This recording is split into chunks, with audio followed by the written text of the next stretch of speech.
Hi friends, welcome back to our channel. ఏపీలో పెన్షన్లు తీసుకునే వారికి ముఖ్యమంత్రి నారా చంద్రబాబు నాయుడు గారు అయితే ఒక శుభవార్తనైతే ప్రకటించారు. దాని గురించి అయితే ఈరోజు మనం డిస్కస్ చేసుకుందాం. మనకు ఏపీలో పెన్షన్ల పంపిణీకి సంబంధించి ముఖ్యమంత్రి నారా చంద్రబాబు నాయుడు గారు అయితే కీలక ఆదేశాలు అయితే జారీ చేశారు. అయితే రాష్ట్రంలో భారీ వర్షాలు కురుస్తున్న ప్రాంతాల్లో పింఛన్ల పంపిణీలో సచివాలయ ఉద్యోగులకు వెసులుబాటు అయితే కల్పిస్తున్నట్లు తెలియజేశారు.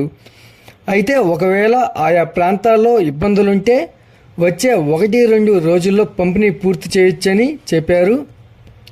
అయితే ఈ విషయంలో సచివాలయ ఉద్యోగులపై ఒత్తిడి తీసుకురావద్దని అయితే ఎలాంటి టార్గెట్ పెట్టవద్దని కలెక్టర్లను అయితే ఆదేశించారు.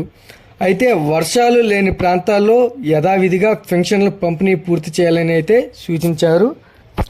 అయితే మరోవైపు చూస్తే ఏపీలో పెన్షన్ల పంపిణీ వేగంగానే కొనసాగుతుంది. అయితే ఉదయం నుంచే నగదును లబ్ధిదారులకు అందజేస్తున్నారు. అయితే భారీ వర్షాలు కురుస్తున్న ప్రాంతాలు మినహా ఇతర చోట్ల పంపిణీ కొనసాగుతుంది. అయితే ఉదయం 11 గంటల వరకు రాష్ట్ర వ్యాప్తంగా 80% పెన్షన్ల పంపిణీ అయితే పూర్తి చేశారు. అయితే సెప్టెంబర్ 1న సెలవు కావడంతో ఒకరోజు ముందుగానే పెన్షన్లు అయితే పంపిణీ చేసినట్టుగా తెలిసిందే. అయితే మరోవైపు అక్టోబర్ 2 నుంచి అర్హులైన వారికి కొత్త పెన్షన్లు ఇస్తామని అయితే ఏపీ స్పీకర్ అయ్యన్న పాత్రుడు అయితే తెలిపారు. అయితే అనర్హుల పెన్షన్లు తొలగించాలని అయితే ఆలోచన చేస్తున్నట్లయితే తెలిపారు. అయితే మనకు రాష్ట్ర వ్యాప్తంగా దాదాపు 67 లక్షల మంది అయితే వివిధ కేటగిరీల్లో పెన్షన్లు అయితే అందుకుంటున్నారు. అయితే కొందరు దివ్యాంగ పెన్షన్లు నకిలీ ధ్రువపత్రాలతో అయితే పొందుతున్నట్లు గుర్తించారు. అయితే రాష్ట్రంలో 8 లక్షల మంది దివ్యాంగ పెన్షన్లు అయితే అందుకుంటున్నారు. అయితే ప్రభుత్వానికి సెర్ప్ ఇచ్చిన నివేదిక మేరకు దాదాపు 60,000 మందికి తిరిగి వైకల్య నిర్ధారణ పరీక్షలు చేయాలని అయితే తేల్చారు. అయితే ఈ వైకల్య నిర్ధారణ పరీక్షల్లో ఎవరైతే అనర్హత ఉంటుందో వారినందరినీ తొలగించే దిశగా అయితే చూస్తున్నారు. అయితే మరోవైపు ఆంధ్రప్రదేశ్లో భారీ వర్షాలపై ముఖ్యమంత్రి నారా చంద్రబాబు నాయుడు అయితే సమీక్ష అయితే నిర్వహించారు.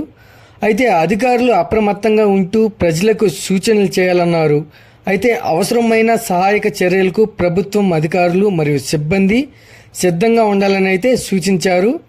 నగరాల్లో పట్టణాల్లో మ్యాన్ హోటల్ అలాగే కరెంటు తీగలు తెగిపడే ప్రమాదాలు జరగకుండా చూడాలని అయితే తెలియజేశారు. అయితే భారీ వర్షాలు ఉన్న ప్రాంతాల్లో విద్యా సంస్థలకు సెలవులు ప్రకటించాలని అయితే అధికారులని ఆదేశించారు. అయితే అవసరమైన చోట్ల హెచ్చరిక బోర్డులు ఏర్పాటు చేయాలని సూచించారు. అయితే ప్రజలు ప్రమాదాల బారిన పడకుండా చూడాలన్నారు. భారీ వర్షాలు పడే ప్రాంతాల ప్రజల మొబైల్స్కు మెసేజ్ల ద్వారా అలర్ట్ పంపాలని అధికారులకు సూచించారు. ఈ వీడియో కనుక నచ్చినట్లయితే లైక్ చేసి సబ్స్క్రైబ్ చేయండి. మరొక లేటెస్ట్ అప్డేట్తో మీ ముందుకు తీసుకొస్తాను. Thanks for watching.